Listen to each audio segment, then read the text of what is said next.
Oh my! Hello! This is just a video showing off my super new cool Tomb Raider climbing axe that I painted myself. I know a lot of people who already follow me on Twitter. I've seen a lot of progress posts and pictures about it, but I thought I'd make a video just going a little bit more in depth about how I made this look all nice and beautiful and absolutely disgusting. This was a kit 3D printed by Treywick Designs with PLA filament, and it came out what 3D printed objects usually look like, you know, very ridgy and bumpy. So I had to first sand this down with 100 grit sandpaper and then 210 grit sandpaper until it was just at least a little bit smooth. And then I had to go and spray it with a filler primer to get really into those nooks and crannies of the object. And sand it again. There's a lot of sanding involved in this. And again with a 100 grit and 210 grit sandpaper. And then for the main handle bit, I spray painted it with a very fire truck red satin spray paint. And for those of you who don't know what satin means, it's almost matte, but with a teeny bit of gloss in it. So it looks like it has kind of like that painted metal texture. The handle bits I sprayed with a black vinyl spray. That's usually for like car dashboards and stuff like that, which honestly gives it a really, really lovely texture. Like, it's 10 out of 10. I love it.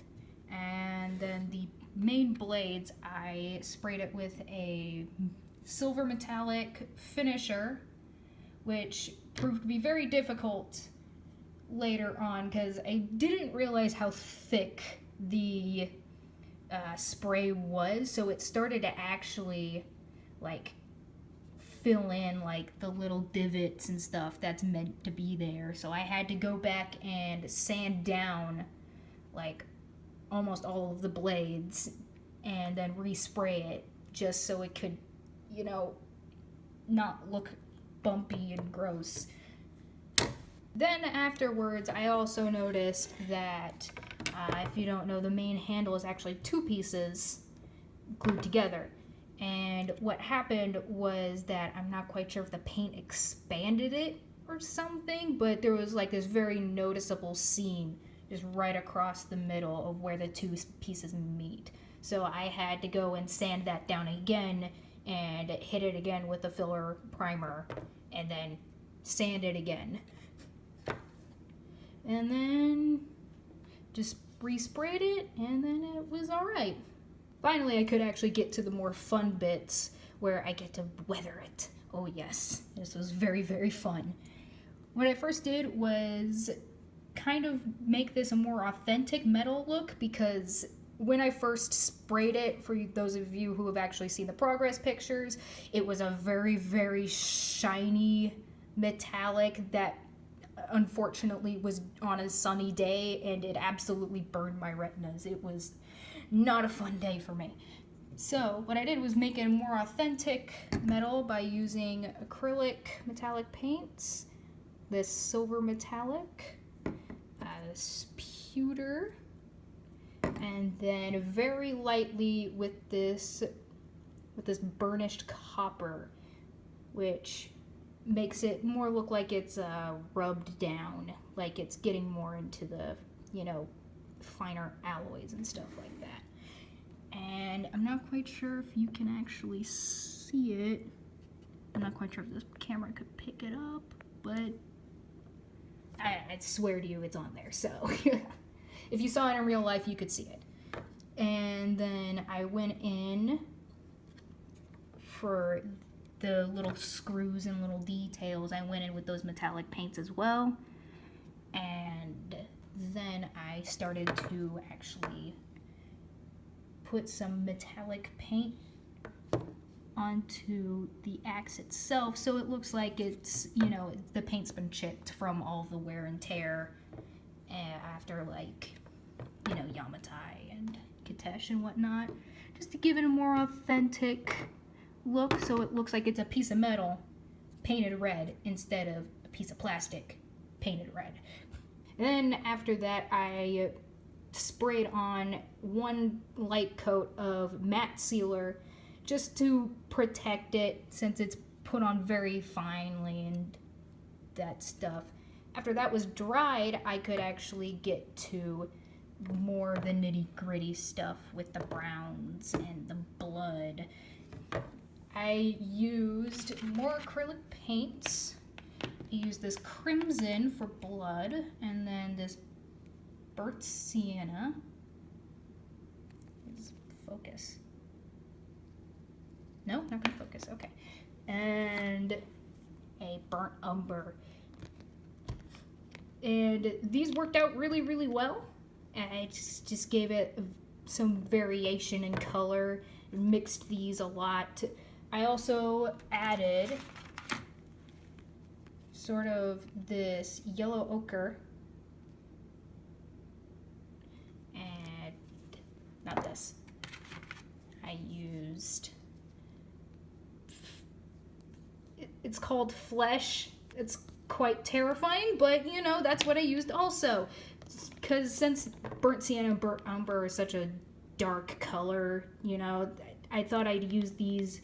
I'd use the yellow and the Flesh to lighten it up, but without desaturating it, like what would happen with like white paint. I did not just drop that. Shh. And then after that, you just get really into those nooks and crannies, making it all gross and disease ridden, you know, as if it's been through like a river of blood, or I don't know, a bear attack, those kind of Tomb Raider-y things. And afterwards, I got the crimson, and I wonder if it'll focus.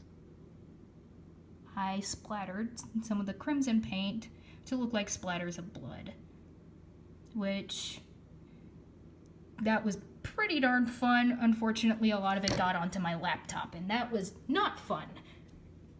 Afterwards, I put 2 coats of the same matte sealer on this. I was really worried that the matte would kind of negate all the shininess of the metallic paints, but that didn't really happen. It kind of diluted the shininess, but not by much, so that was pretty good. And then we got to the tape. So originally, way before I started even sanding this thing, I bought cloth tape from just local CVS, drugstore, convenience store type thing. And I didn't think much about it until I actually opened the package to put it on here, and it's got a jagged edge. Oh no. And then, if you can't really tell, it's very, very shiny and smooth. I don't need shiny and smooth. I need something that can be ragged and disgusting and disease-filled. Terrible. So I had to go back to CVS to buy sports tape. This is what you want. This is the good stuff right here. It's very clothy. It doesn't have jagged edges, and it can take paint really, really well. So if you're gonna make your own axe, and you know you want to put the bandages on it, get sports tape, not cloth tape. Lesson learned. And then just afterwards, I just glopped on a bunch of paint, and then with a wet rag, I wiped most of it away. And just so it could get that gross stained look, just absolutely filthy. It's nasty. I just, ugh. And I think I did a pretty okay job with that. You know, it's not perfect, but I think it's you know, it's pretty good. You know. Yeah, that's basically it. The bandages had got a little wet from the from like a wet rag, so I had to put it on top of a fan for a while just to dry it out so there's no more moisture on it. But then after that, it was, you know, it's done. And it looks pretty gross and awesome. I don't have much experience with this kind of stuff, but I watched a lot of tutorials on YouTube, which I will link in the doobly-doo to, in case anybody wants to see a better process than what I just described. And yeah, that's it. Thank you and have a lovely day.